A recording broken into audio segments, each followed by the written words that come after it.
mi posición aquí como ingeniero de minas especializado en el área ambiental y quien además he sido funcionario de entidades ambientales que me han permitido tener una experiencia y ver la posición de ese dilema que es agua o minería desde los dos puntos de vista. Hoy aquí esta mesa es una mesa de investigación científica que quiere aportar desde la investigación un punto de vista para las autoridades que toman decisiones. Nosotros desde el sector minero, que podríamos hoy en día llamar sector minero ambiental, nuestra posición es minería sí, previniendo el agua, previniendo la contaminación, minería sí, corrigiendo impactos ambientales, minería sí, restaurando y recuperando pasivos ambientales. Tenemos entonces hoy al doctor Antonio y doctora Margarita, esa experiencia que tienen ustedes en investigación en cuanto al ciclo del agua en los territorios mineros, ¿qué posición tienen ustedes en esas tareas de investigación en lo que tiene que ver con el ciclo del agua y con la contaminación del agua en los procesos de minería?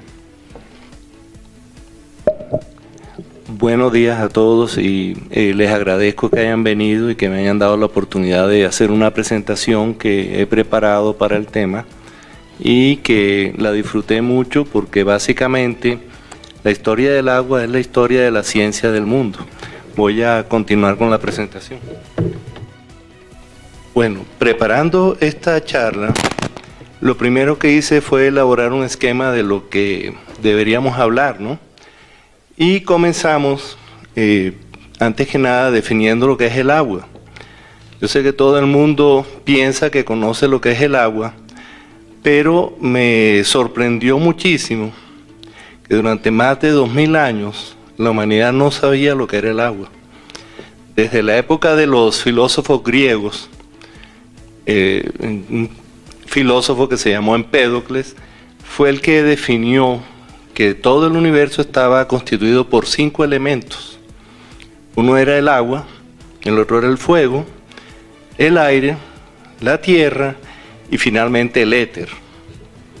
Toda la ciencia de la humanidad se ha basado en esos 5 elementos que definieron estos filósofos griegos. Y prácticamente durante 2000 años se aceptó eso porque era una teoría muy concreta, muy viable y muy visible. ¿Ya? Yo comencé haciendo primero una definición del agua, viendo los orígenes de lo que se definió como agua, las propiedades físico-químicas, después de dónde viene el agua, cuáles son los orígenes, cómo llegó a la tierra, cuándo llegó a la tierra, esto es importantísimo. Y lo más importante, yo creo que es la preocupación de todo el mundo, no solo de nosotros aquí en este foro, sino en el planeta Tierra, es, bueno, el agua se está acabando, se va a acabar, vamos a terminar como Marte sin agua y nos vamos a morir, o la humanidad se va a acabar, o qué. Finalmente, hago un análisis de la distribución del agua en la naturaleza, el ciclo del agua, el agua en la minería, ¿ya? Cuáles son los riesgos en explotación, los riesgos en la producción y finalmente las soluciones que hay para ello, ¿no? Yo estoy seguro de que muchas de las personas que están aquí son empresarios y ellos son más conscientes de la preocupación sobre el agua que incluso las mismas comunidades que los están bloqueando y atacando, digámoslo así, ¿no? Entonces yo pienso que esta investigación sirvió mucho para que todo el mundo tuviera para que ustedes, después de terminar yo la presentación, tengan como una idea más clara de qué es lo que está sucediendo y de qué es lo que estamos enfrentando. Comienzo. Después de Empédocles, estoy hablando de 2000 años, en 1781 sale un científico interesantísimo, se llamaba Henry Cavendish, era un noble inglés, y empieza a hacer unos ensayos Todo esto sucede por el afán de la humanidad de volar. La gente quería volar desde la época de Leonardo da Vinci y empiezan y crean el globo aerostático. Le ponen fuego a la boca del globo y se eleva, pero no se sabía por qué sucedía eso. Entonces empiezan a hacer experimentos al respecto y este señor Cavendish se le ocurre meterle una chispa a una campana que contenía aire y el resultado es que le da agua. Entonces tenían una teoría desde la época de los griegos que el aire estaba constituido de dos elementos que eran, primero decían que el agua era un elemento, pero que tenía dos partes, que era un flogisto, flogisto significa lo que se quema, y una parte que no se quema. Entonces el aire deflogistificado con el flogisto producía el agua. Ahí comienza la primera controversia del agua a nivel mundial. ¿Por qué? Porque simultáneamente, 2 años después prácticamente, el señor James Watt, que fue el que creó la máquina de vapor, publica un documento científico en el cual, haciendo sus ensayos de la producción de energía a través del vapor, lo publica en la Sociedad Real de Londres, le adelantó al conocimiento, al mundo, a las investigaciones de Cavendish. Hay incluso hasta un libro escrito sobre ese dilema, porque ¿quién fue el primero que lanzó la teoría? ¿Ya? Seguimos. Cavendish hizo algo bueno, y es que en esa época yo pienso que los científicos se comunicaban más y se confiaban los trabajos que estaban haciendo, pero era más que todo por curiosidad. Hoy día yo pienso que los científicos nos hemos vuelto un poco egoístas, en el sentido que todo el mundo trata de proteger su investigación, quizás para evitar que le quiten el crédito, ¿no? Pero en esa época la gente se comunicaba y este señor Cavendish le comentó a otro inglés que era científico, que era un pastor, que se llamaba Joseph Priestley, sobre su ensayo de meterle una chispa al aire y producir agua.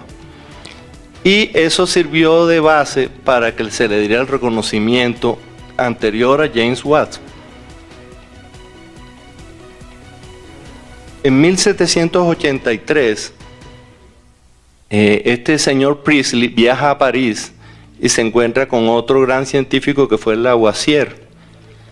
Y Lavoisier fue el primero que logró definir que eran dos compuestos diferentes los que tenía el agua. Ya no era un elemento, como veníamos desde la época de los griegos y durante 2000 años hablábamos de un solo elemento, sino que dos elementos componían esa agua. Es más, él se tomó el trabajo de ponerle los nombres con los que conocemos hoy día a los elementos. Y él dijo que el agua estaba compuesto de un elemento que se llama hidrógeno, que significa productor de agua, y otro elemento que se llama oxígeno. ¿Ya? Eso fue un revuelo a nivel científico mundial increíble, porque él estaba desvirtuando la famosa teoría del flogistón que venía desde la época de los griegos, y lo obligaron a que demostrara realmente su conocimiento o su creencia, repitiendo el ensayo muchas veces. Aquí hago un comentario. Albert Einstein, que fue uno de los que terminó trabajando sobre el tema del éter, es uno de los elementos, ¿no? Y por eso descubrió su teoría de la relatividad. Comentó una vez que si usted realiza un experimento 1000 veces con las mismas condiciones y espera que le dé un resultado diferente, simplemente está loco. A este tipo lo obligaron a que repitiera el experimento muchísimas veces y todas las veces le daba lo mismo, hasta que al fin aceptaron, sí, tiene razón en lo que está planteando, ¿no? Después vino otro grupo de científicos, ya habían pasado más o menos 30 años, en 1800, y se les ocurre meter electricidad a través del aire y descomponen los gases separadamente, hasta que finalmente viene el señor Gay-Lussac y Alexander von Humboldt, dos científicos de primera línea, y ellos definen que hay dos partes de hidrógeno por una parte de oxígeno. Y es la fórmula que todos conocemos hoy día, el H2O. Imagínense ustedes que hasta hace 200 años prácticamente no se conocía esto, ¿no? Bueno, ¿cuáles son las propiedades físico-químicas del agua? Esto es importantísimo porque esto es lo que hace que el agua sea tan valioso y tan único en la naturaleza, ¿no? La primera propiedad es simplemente que tiene una molécula dipolar. ¿Qué significa eso? Que ustedes ven que los átomos de hidrógeno no están puestos en lados opuestos de la molécula de oxígeno, sino que están un poco subidos, ¿no? Y eso permite que tenga una serie de características que es lo que nos ha permitido a nosotros vivir. Tiene una densidad diferente, la presión de vapor, el punto de congelamiento, el punto de ebullición. Todas esas propiedades físico-químicas son diferentes en la molécula del agua por esa característica de ser bipolar. Por ejemplo, el hielo. El hielo es agua en estado sólido. Y resulta que el agua es una de las pocas sustancias que al congelarse pesa menos, tiene menos gravedad específica que en su forma líquida. ¿Y eso por qué es tan importante para nosotros? Hombre, porque al congelarse un lago, flota, digamos así, el hielo, y eso protege toda la vida que hay debajo del lago. Eso es una de las consecuencias por la cual la vida se mantiene incluso en zonas donde hay nieve, ¿ya? Otra característica, que tiene un alto poder calorífico. Eso significa que absorbe bastante energía antes de calentarse y suelta esa energía lentamente. Esto es la base del clima. Imagínense ustedes la importancia de eso, ¿no? Eso ayuda a que los organismos regulen el calor, la temperatura corporal. Otra característica es que tiene un estado neutro, en estado puro el pH es neutro. No es ni ácida ni básica. Y cambia con las sustancias que están disueltas. La lluvia tiene acidez debido a que contiene dióxido de carbono y dióxido de azufre. Ojo, este dióxido de carbono y dióxido de azufre es natural. O sea, no es que nosotros estamos acabando el planeta de por sí. No, eso existe también naturalmente. El mayor conductor es mejor conductor de calor después del mercurio. Y eso permite que tenga un gradiente de temperatura en lo cual en los océanos la temperatura va bajando parejamente. Eso también permite que haya vida en las zonas, en los lagos, en los océanos y donde hay cuerpos de agua. Esta es una de las mejores propiedades del agua, es un solvente universal.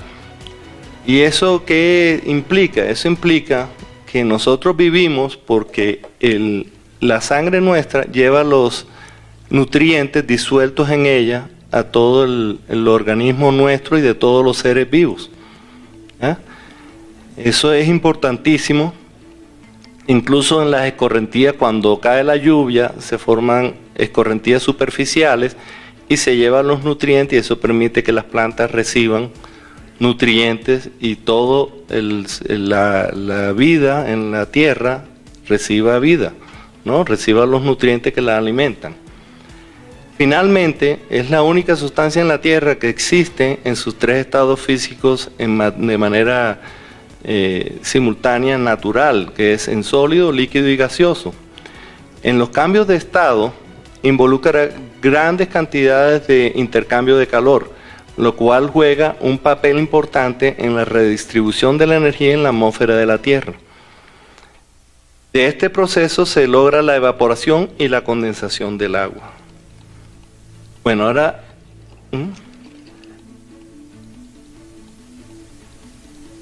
vamos ahora a la parte, ya sabemos lo que es el agua, es una sustancia única ¿ya? Todo el mundo ha estado siempre pendiente del agua, sabemos qué es lo que nos da la vida, sabemos cómo se definió y sabemos cómo llegó a... Sabemos cómo está, digamos así, cuáles son las propiedades de ella. Ahora veamos cuáles son los orígenes. Imagínense que yo haciendo esta investigación me llevo la sorpresa que hasta hace poco, recientemente, es que empiezan a definir los orígenes del agua en la Tierra. O sea, se pensaba que venía, como el hidrógeno y el oxígeno son elementos que son muy abundantes en el universo, se pensaba que el centro de la Tierra, que tiene mucho calor, generaba esa fusión de esas moléculas, digamos así, de esos elementos, y los volcanes eran unos grandes propiciadores del agua cuando hacían erupción. La erupción volcánica tiene una gran cantidad de vapor de agua. Hasta hace relativamente poco se pensaba que eso era el origen del agua que había en la Tierra. Pero empezaron a analizar los cometas. Yo no sé si ustedes saben que los cometas son unas bolas de hielo. Bolas de hielo con mugre, digámoslo así. Y lo más reciente, cuando vino el cometa Halley, que fue en el año, creo que fue en el 86, yo me acuerdo que eso fue un acontecimiento, se dieron cuenta de muchas características que pensaron en su momento podrían ser el origen del agua en la Tierra, que los cometas había caído una lluvia de cometas sobre la Tierra y había traído el agua. Sin embargo, se dan cuenta que el agua que está en los cometas es un poco diferente del agua que está en la Tierra.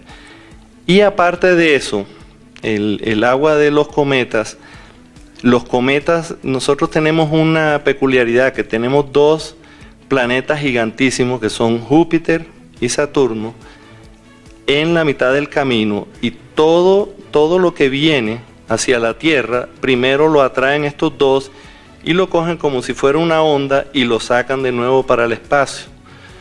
Yo me acuerdo en el 2012 decían que la Tierra se iba a acabar porque iba a venir un asteroide, que los mayas, etcétera, etcétera. Parece que no es tan fácil eso de que viene un asteroide y nos va a caer a nosotros. Sí hay casos en que vienen asteroides más pequeños, pero tenemos este par de planetas gigantes que por su masa atraen cualquier gran cuerpo que vaya en dirección hacia nosotros, ¿ya? Entonces, en el año... Bueno, aquí comenzaron a estudiar los cometas. Cuando pasó el cometa Halley, comenzaron a estudiar y se dan cuenta que el agua que tiene el cometa Halley es diferente del agua de la Tierra porque es un agua que tiene una molécula de hidrógeno que tiene un protón y un neutrón, mientras que el agua nuestra simplemente tiene un protón, ¿ya? Un neutrón. ¿Y qué sucede? Que al darse cuenta que es diferente, empieza ya la gente a preguntarse, bueno, pero si el agua no es la misma, no pudo venir de los cometas, ¿no? La relación de deuterio, se llama ese elemento, que es un agua pesada, digámoslo así.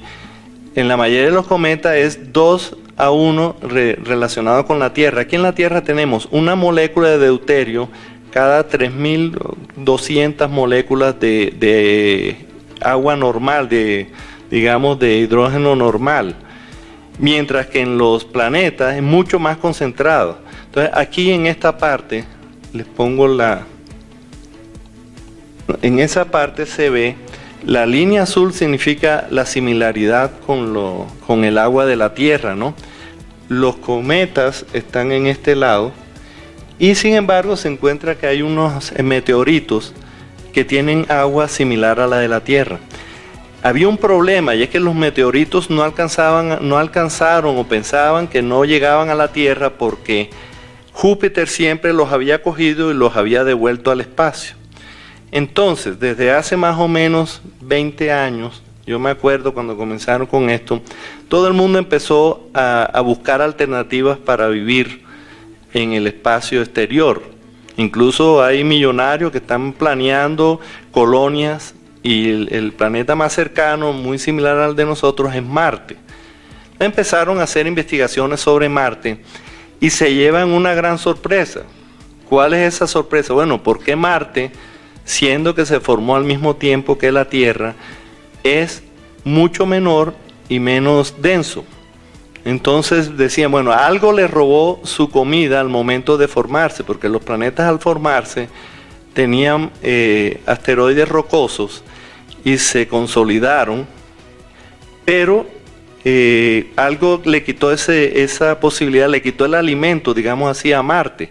Y es cuando salió esta teoría, les voy a comentar, esto es una cosa reciente, ¿no? La teoría del Gran TAC.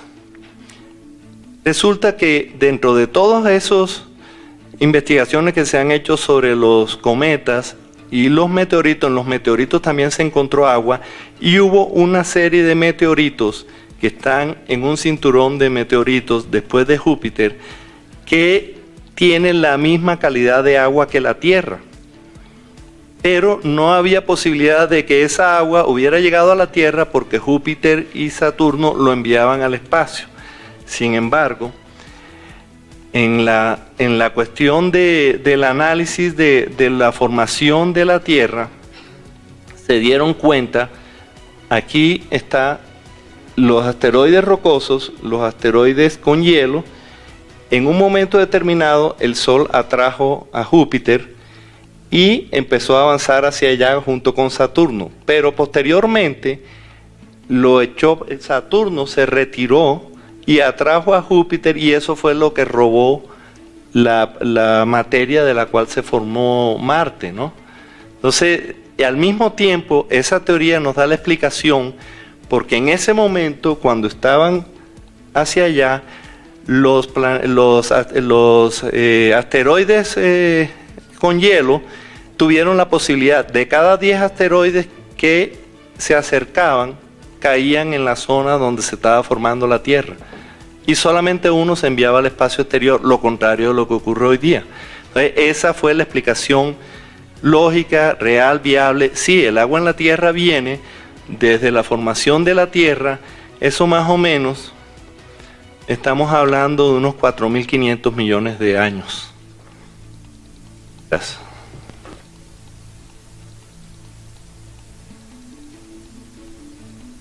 Este asteroide se llama Vesta.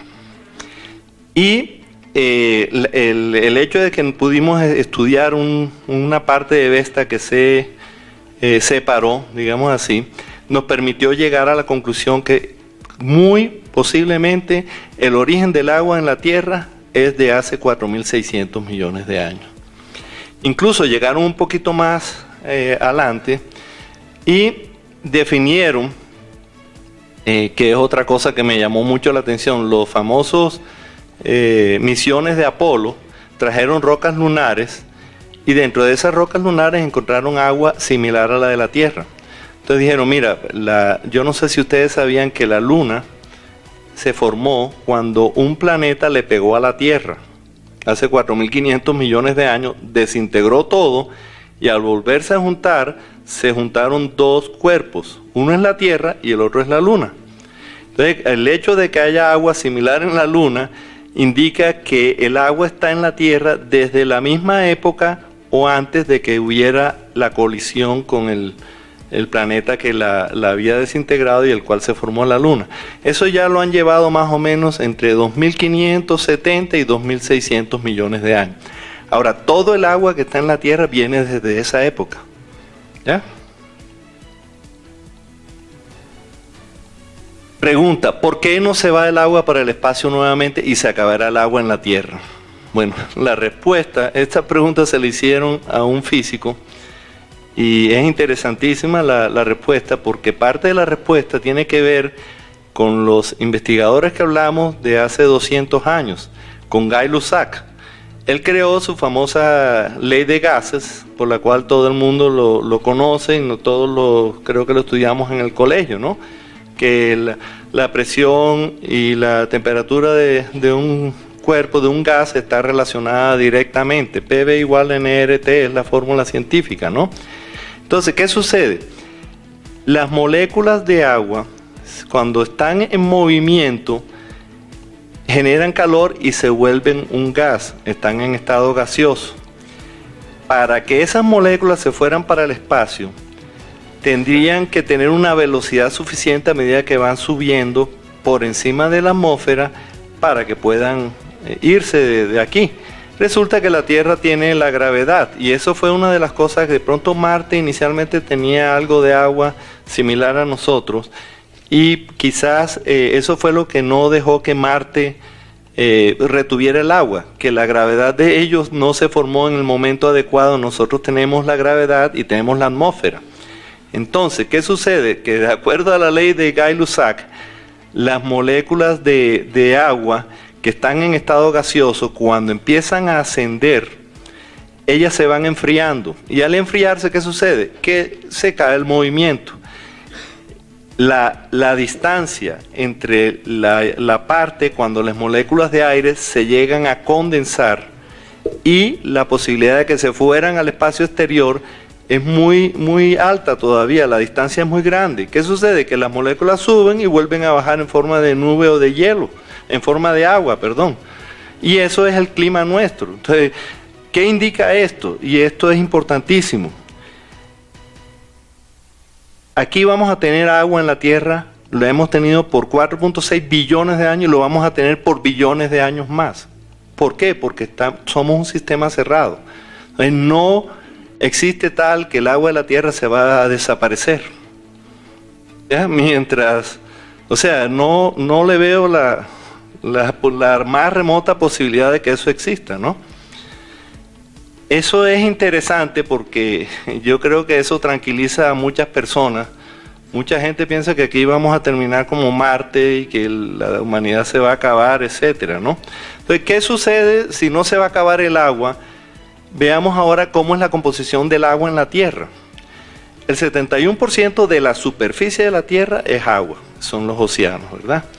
Está el agua salada, el 97% de ese 71%, el agua dulce, que es la que a nosotros nos sirve. Pero yo quiero hacer una aclaración. Últimamente la humanidad ha estado trabajando en el tema de las plantas desalinizadoras. Y teniendo los océanos, no hay posibilidad tampoco, mientras haya la tecnología y la posibilidad de que se acabe el agua dulce, digamos así, fácilmente, ¿no? ¿Por qué? Porque simplemente vamos a volver a destilar agua y volvemos a recuperar.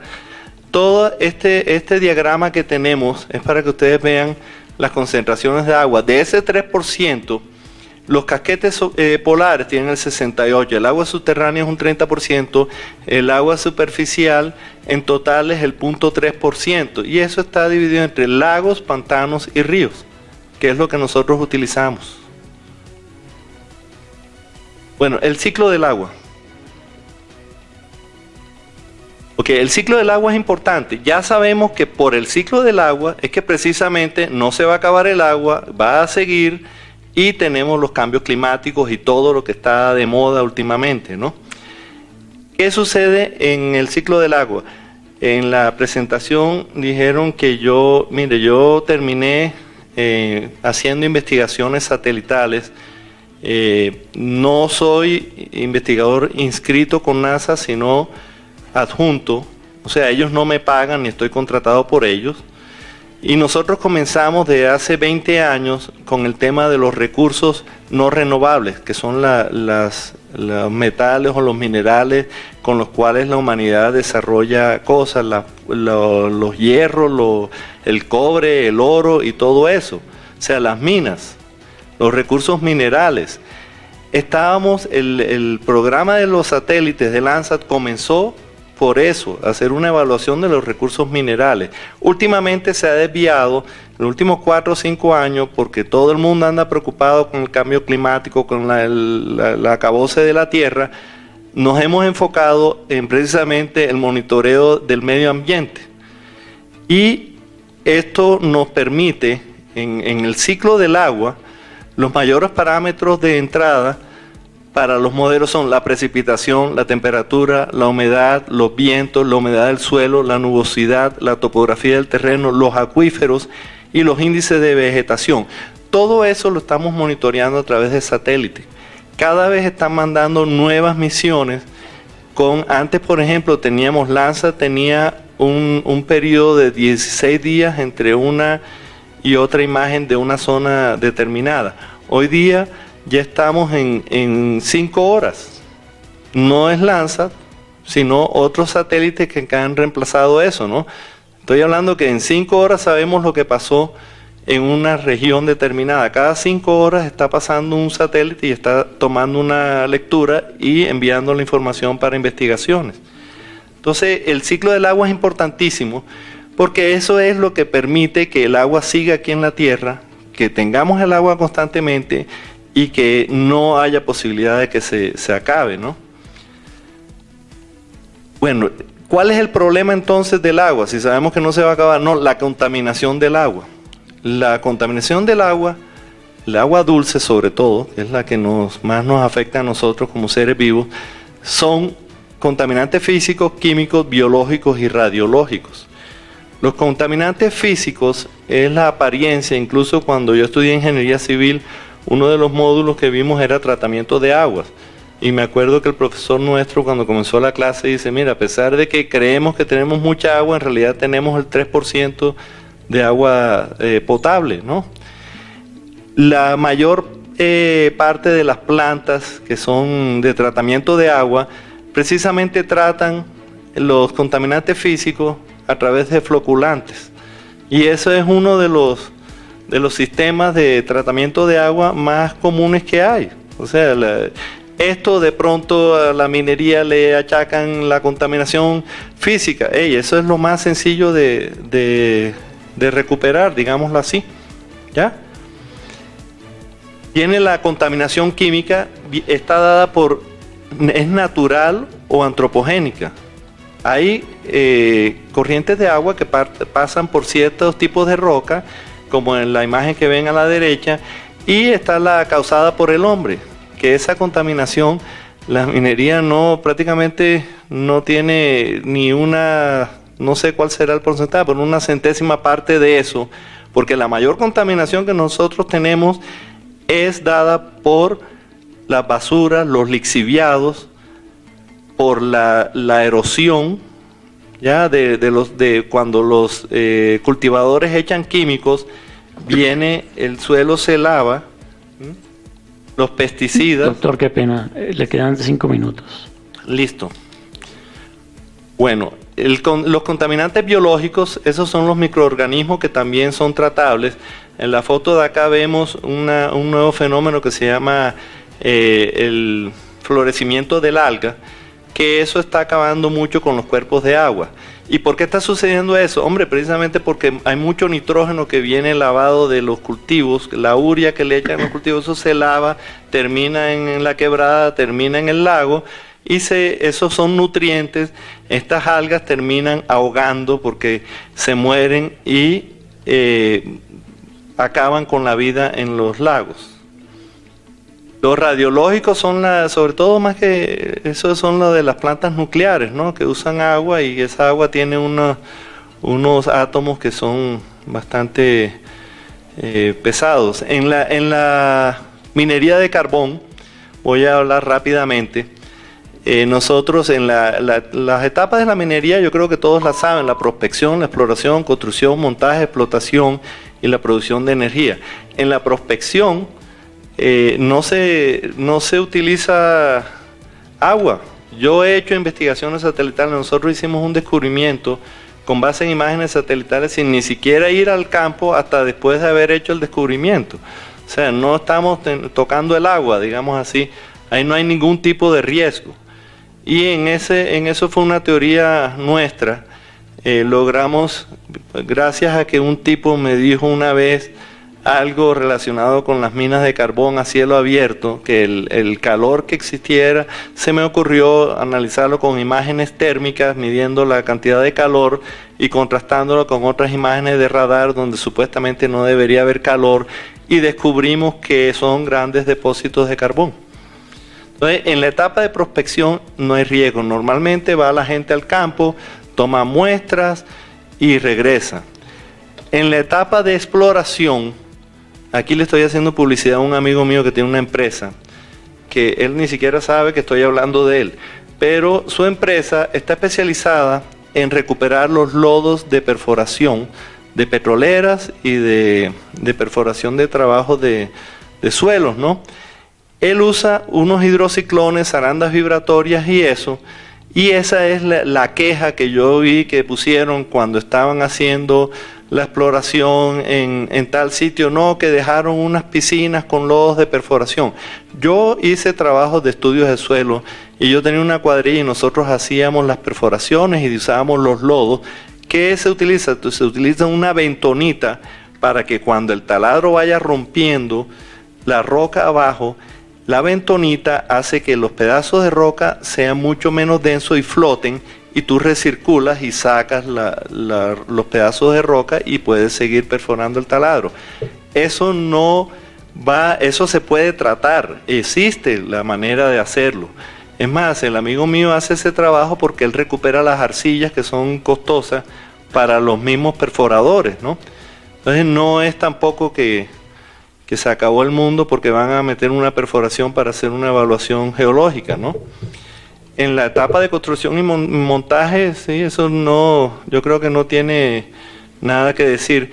En la etapa de explotación, las plantas de lavado y eso también tiene de pronto una contaminación de aguas químicas, pero eso es tratable. Encontré este documento reciente de unos brasileros en donde usan un método que se llama el método Fenton. Fenton fue un científico que vivió hace 100 años y descubrió que el agua oxigenada sirve, y lo están usando en el medio ambiente muchísimo, sirve para recuperar esas aguas acidificadas, digámoslo así. Conclusión, no hay, o sea, todo es posible que haya tratamiento. Yo sé que los empresarios, que son los más preocupados por el tema del agua, ellos, si alguien les implica, les enseña el camino, con mucho gusto lo hacen. Estos procesos no son costosos. Por ejemplo, los métodos físicos, la planta del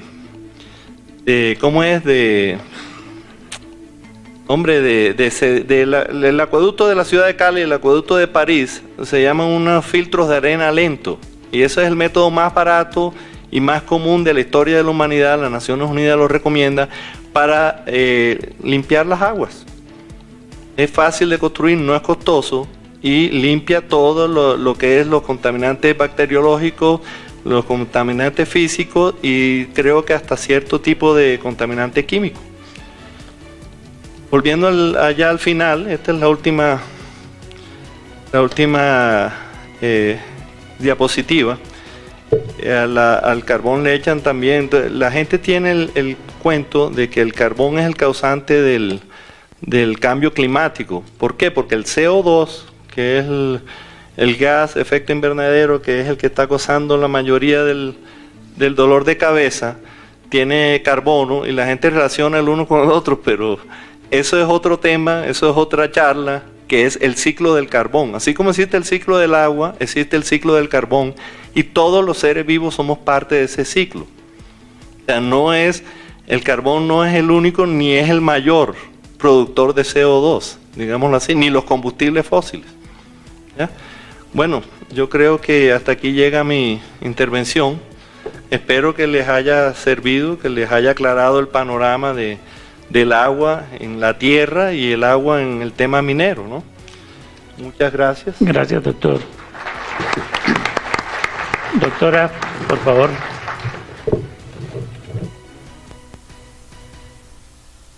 Buenos días. Primero que todo, gracias a FENACARBOR por la invitación. Bueno, yo voy a hablarles brevemente sobre la seguridad hídrica. Más o menos estos son los temas a tratar. La seguridad hídrica, ¿qué es? Depende de la disponibilidad que tengamos para todos del agua que necesitamos, la capacidad que tengamos de manejo sostenible y los riesgos, mantener la capacidad de que los riesgos sean razonables para los habitantes. ¿Qué es la disponibilidad? La disponibilidad es la capacidad de abastecimiento que tenemos tanto para el ecosistema que nos rodea como para el humano pero no solo, sino también para sus actividades productivas. Nosotros no podemos quedarnos de brazos cruzados esperando a que el ecosistema nos mantenga, porque no lo es, no sería viable. En los últimos años, en el 2015, nosotros siempre hemos tenido la creencia de que somos una potencia hídrica a nivel mundial. En ese entonces estábamos calificados como el 6º país por nuestra abundancia de agua. Sin embargo, la Universidad Nacional hizo un nuevo estudio en el 2015, donde nos ponen en el puesto número 24. Seguimos siendo una potencia, pero bajamos bastante precisamente por el problema de la igualdad y la disponibilidad de que le llegue agua potable a todas las personas de nuestro país. Bueno, a nivel mundial tenemos la capacidad de manejo en forma sostenible. Como Colombia nos hemos propuesto y nos hemos comprometido ante varias organizaciones y los demás países. Gracias. Tenemos los objetivos de desarrollo sostenible, que básicamente están buscando la eliminación de la pobreza, la falta de educación y la supervivencia de las personas de menos recursos. ¿Esto cómo se hace? Haciendo una cultura del medio ambiente y de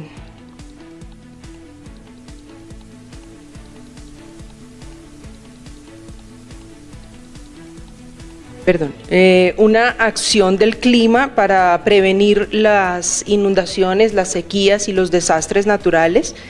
El COP21 necesitamos bajar los gases, hasta el 2030 tenemos unas metas establecidas muy importantes, y los bosques 2030 nos han calificado como uno de los 11 países con más riesgo.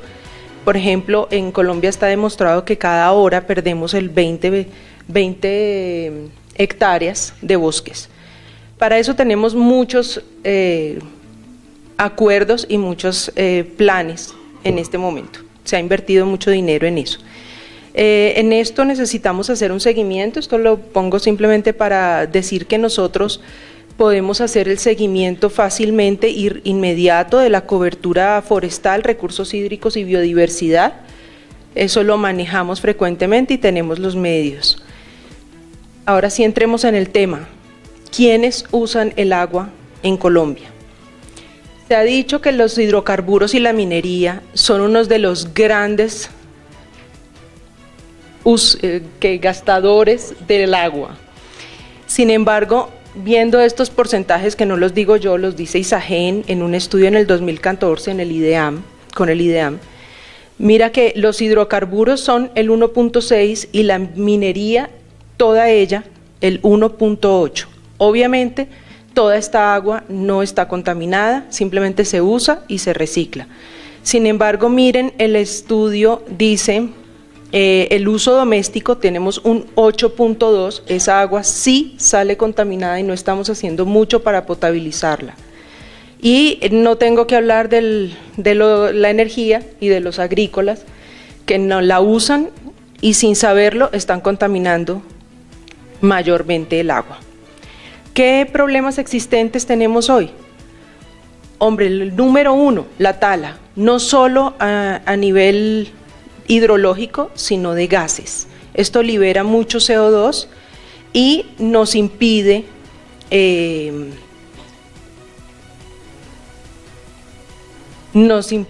que haya capacidad de regeneración de agua. La minería ilegal y la sobrepesca nos están causando unos enormes problemas en nuestros ríos principales, en todas las fuentes hídricas. Allí se han secado muchos humedales. Esto nos impide o nos quita el amortiguador que tenemos para nuestro invierno y los veranos intensos, el efecto del niño y de la niña, y por eso cada vez van a haber más inundaciones y más perjuicios en los pueblos, además los pueblos más pobres. Los humedales también son un tema fundamental, son el criadero de peces. ¿Qué significa esto? En el río Magdalena, por ejemplo, pasamos de 80.000 toneladas en el 1994 a solo 10.000 toneladas en pesca desde el 2000. ¿Por qué? Por la falta de humedales, ese criadero ha dejado de existir y por eso hay pocas especies y están sembradas. Necesitamos restablecer en todas las fuentes hídricas biodiversidad. La biodiversidad es lo único que nos salva de esto.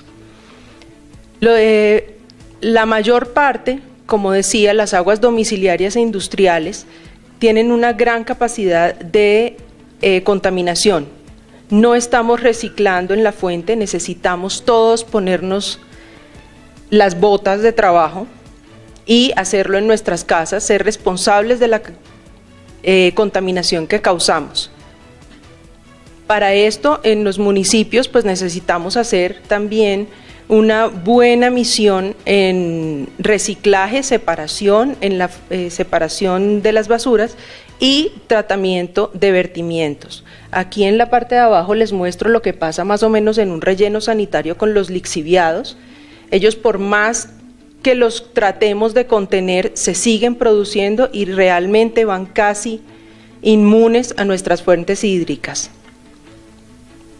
Soluciones, bueno, ya estamos poniendo en marcha, ya nos estamos educando, estamos recuperando no la totalidad, pero sí un gran porcentaje de materiales reciclables. Hay que llevarlos a que sean materias primas utilizables por la industria. Esto nos evitaría desde 1.000 hasta 4.000 años de la labor que hace solita la naturaleza, pero no tenemos tanto tiempo, no vamos a vivir todo ese tiempo, hay que ayudarla. Aquí meto una publicidad. Una parte de las soluciones sostenibles es el aprovechamiento del material orgánico. Tenemos también que hacerlo eficiente. Así como producimos material orgánico, necesitamos darle un uso, no solo enterrarlo y desentendernos de él, o botarlo en las fuentes hídricas y que se vayan al mar y yo no lo vuelva a ver. Tenemos gran variedad de plantas separadoras. Si no lo hacemos en la casa, pues montemos en los municipios plantas separadoras que hagan esa misión y nos dejen únicamente la basura o los residuos orgánicos. Estos son tratables rápidamente, en 30 días tenemos una solución. Aquí en la diapositiva, en la foto de abajo, ustedes están viendo a mi papá. Es un señor que lleva en este trabajo más de 40 años de investigación. Con microorganismos podemos acelerar ese proceso. Esta es una pila más o menos de 4 metros de alto por 50 de largo. Eso es un tratamiento que hicimos en la ciudad de Medellín, si no me equivoco. Aquí en Colombia hemos hecho varios, ahorita estamos trabajando únicamente en México y Argentina. Es una solución viable, minimiza la contaminación y lo más importante, restablece la microflora y microfauna del suelo y evita que se produzcan los lixiviados. Las soluciones de esto, el abono producido en 30, máximo 45 días, es una materia prima con gran cantidad de microorganismos benéficos que se pueden usar para descontaminar los suelos de minería, sobre todo de oro que produce tantos daños, y de la minería sobre todo ilegal, debo aclarar eso. No, sí, totalmente, porque yo sé que nosotros los mineros legales tenemos una muy buena regulación y sobre todo la conciencia de hacer las cosas bien, que no estamos haciendo una cosa que impacte y salimos corriendo como sí lo hacen estas personas. La tercera fase es mantener el riesgo razonable. Los habitantes de un sitio no pueden estar a la espera de que venga el niño o la niña y yo quede sin agua para mis cultivos o me vea inundado hasta 4 metros de altura. Tenemos que mantener ese riesgo razonable. Eso lo podemos hacer ayudando a establecer la biodiversidad y a volver a establecer bien los ecosistemas circundantes. Para esto pues falta mucha información local. Se ha hecho un gran esfuerzo, debemos reconocerlo, hay muchos institutos, universidades dedicadas al tema. Sin embargo, tenemos que volvernos médicos y todos podemos ayudar en esta misión. Tenemos que estudiarlo muy bien, cada una de esas fuentes hídricas que nos rodea, hacer un buen diagnóstico, encontrar las causas de la enfermedad que haya, si la hay, tratarla, pero sobre todo hacerle seguimiento. El seguimiento es la parte más trabajosa, más larga, pero también la podemos hacer muy fácil desde los satélites, sobre todo muy económica en este momento. ¿Qué hemos hecho nosotros? Restauración ambiental de suelos, aguas, sobre todo. Es la recuperación, pues es una industria vital, necesitamos ponerla en marcha y que se agrande mucho más. Un minuto, doctora.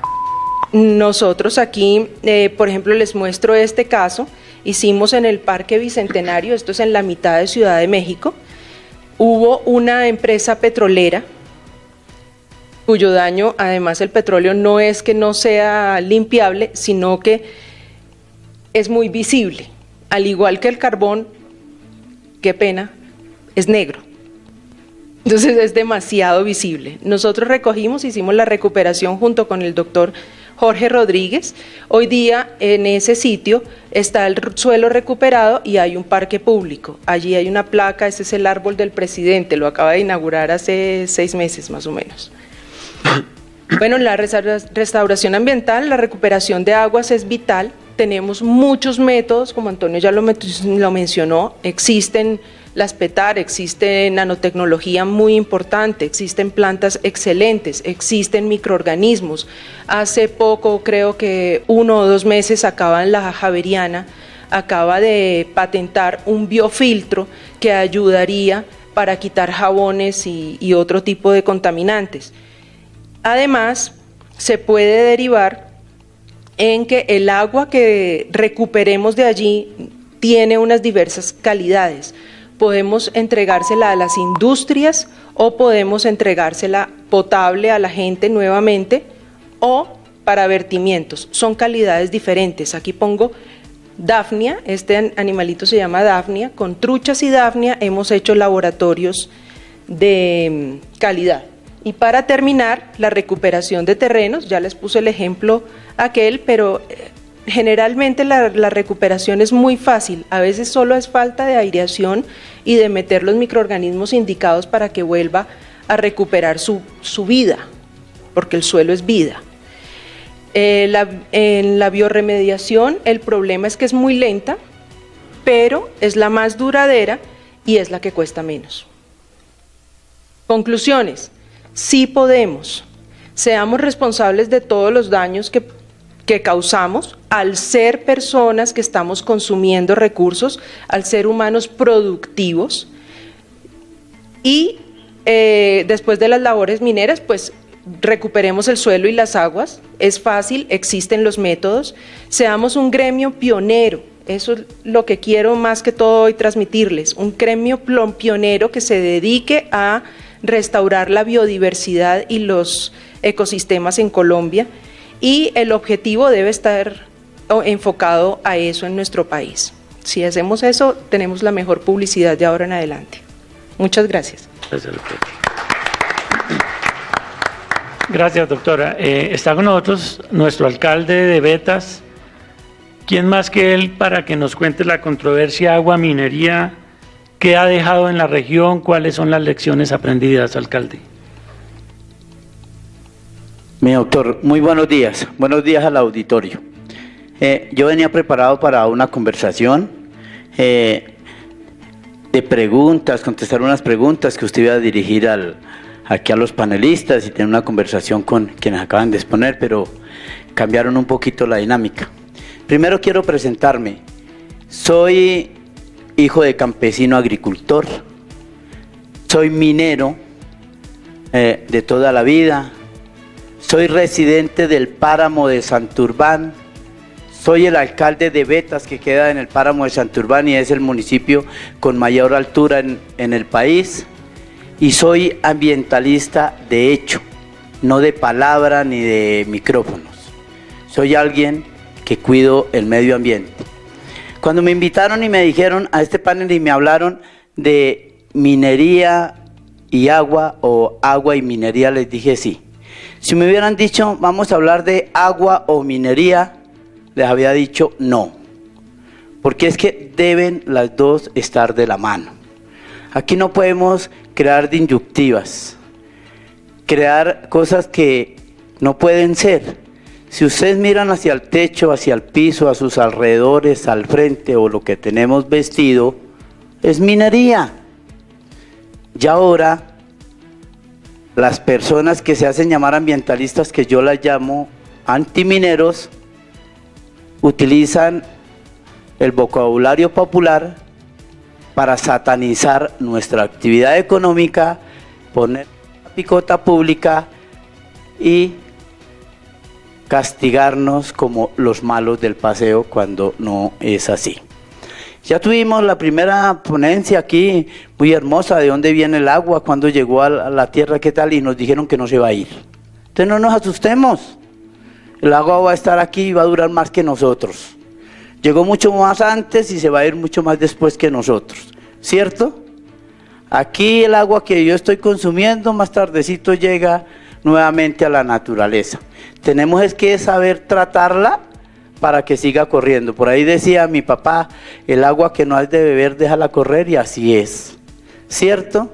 Tenemos que saber cómo tratarla, pero también nos acabaron de decir que los mineros conocemos y sabemos cómo tratar nuestro líquido después de haberlo usado para que vuelva a llegar a la naturaleza, y que hay muchos métodos, de pronto algunos un poco costosos, pero también nos dicen que hay unos muchos muy económicos. Apliquémoslos. Yo invito, si hay aquí en el auditorio algún alcalde, algún concejal, algún funcionario público, de que nosotros como gobernantes o como funcionarios públicos debemos ser ambientalistas, mineros, agricultores, psicólogos, religiosos, etcétera. Nosotros nos eligieron y nos pusieron allí para gobernar para todos, ser justos, ser reales, ser ciertos. Para eso nos pusieron allí. Yo no me puedo parcializar hacia un lado sin mirar las consecuencias que traigo hacia los demás. Quiero contarles un poquito del tema del páramo de Santurbán. El páramo de Santurbán, yo me atrevo a decir que es el páramo más virgen de Colombia. Y le voy a hablar solamente de las hectáreas que hay en el municipio de Betas, porque el páramo de Santurbán somos 30 municipios. Betas no tiene ni el 1% del territorio del páramo de Santurbán, más sin embargo sí el 78% del territorio de Betas hace parte del páramo de Santurbán. Tengo 26 lagunas increíblemente hermosas. Si hubiera sabido que era por presentación, créame que los tenía alumbrados y no necesitaba palabras. Los estaba mostrando, esas imágenes tan hermosas que nosotros las mostramos a través de postales o de fotos, de videos, y casi no llevando la gente. ¿Por qué? Porque nosotros somos tan ambientalistas que no nos gustan que nos pisen los frailejones, que nos vayan a pisar los pajonales, los humedales, las esponjas húmedas, porque nosotros valoramos más el agua que cualquier otro ser humano, porque nosotros estamos donde se produce, donde no se produce porque el agua ya nos dijeron que ya está hecha, donde de pronto brota y corre para nuestro servicio en forma natural. Nosotros somos los que más la cuidamos, pero paradójicamente hace 463 años fue descubierto y fundado Betas, y hace 463 años, según la historia, nosotros hacemos minería fuera de nuestros chitareros que estaban antes, que cuando los encontraron ya eran mineros, y el páramo sigue siendo el más hermoso y más cuidado de Colombia. ¿Por qué? ¿Por qué lo digo? ¿Y por qué los ambientalistas y el área metropolitana de Bucaramanga y a nivel de Colombia quieren cuidarlo? Porque existe.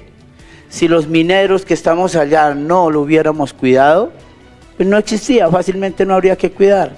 Entonces les estamos diciendo al gobierno nacional desde los territorios y en especial desde el municipio de Betas y el páramo de Santurbán, nosotros no necesitamos una ley de páramos, una sentencia de la Corte Constitucional o una resolución, etcétera, para cuidar nuestros páramos.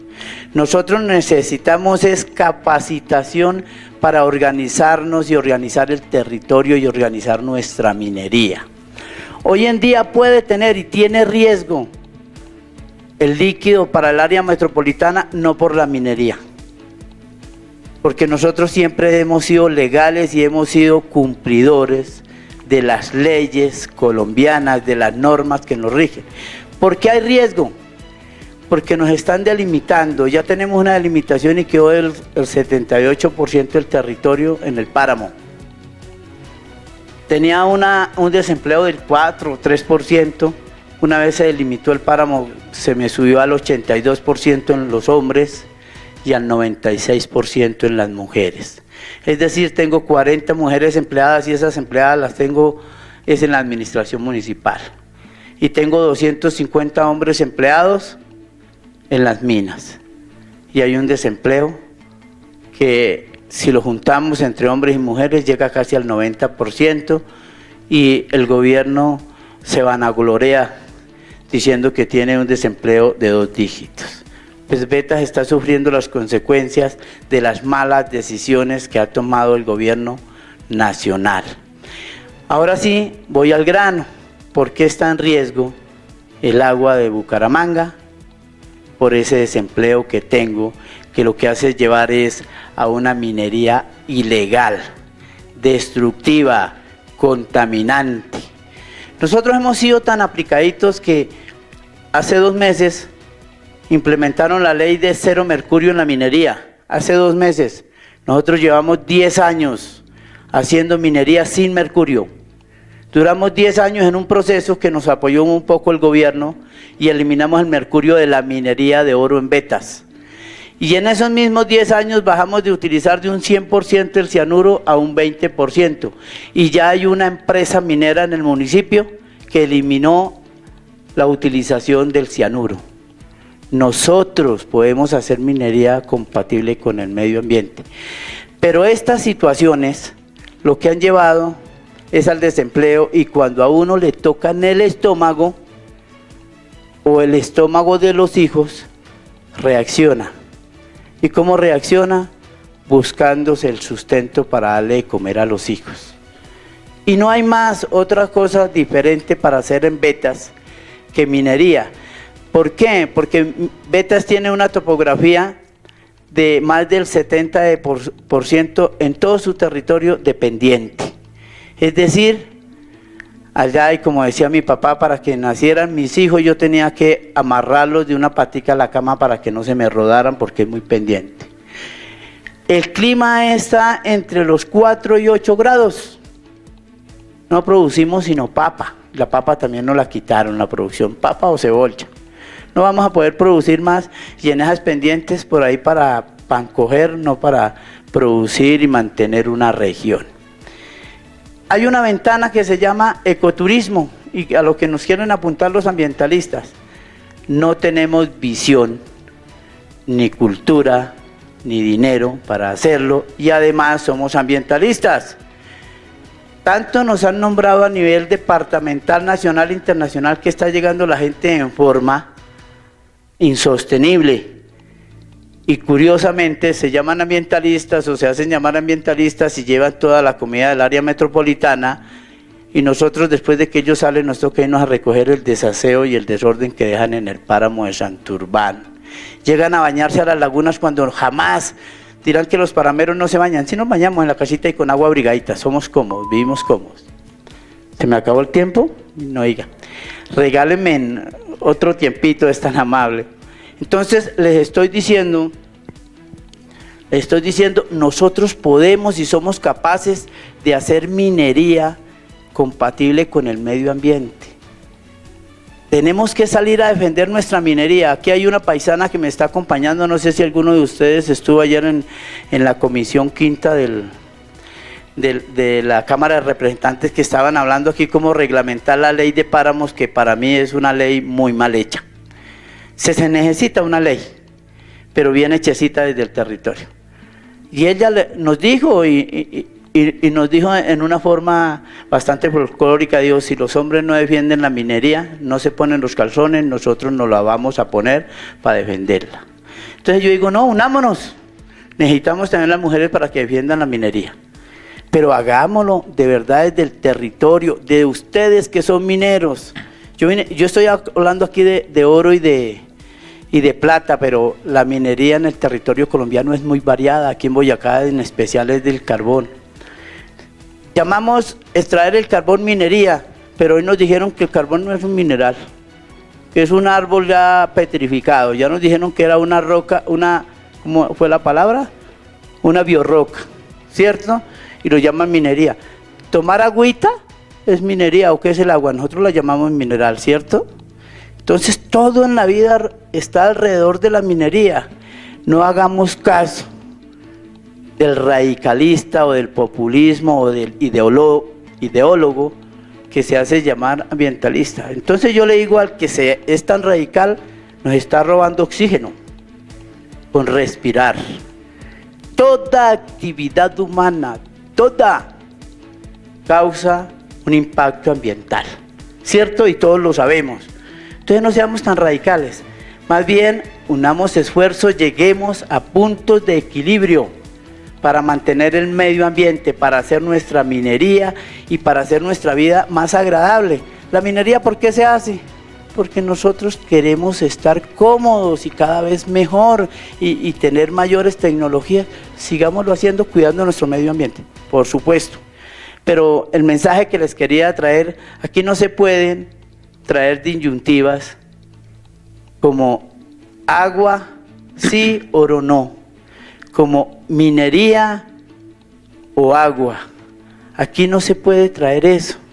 Aquí hay que decir agua y oro, agua y minería, medio ambiente y ser humano.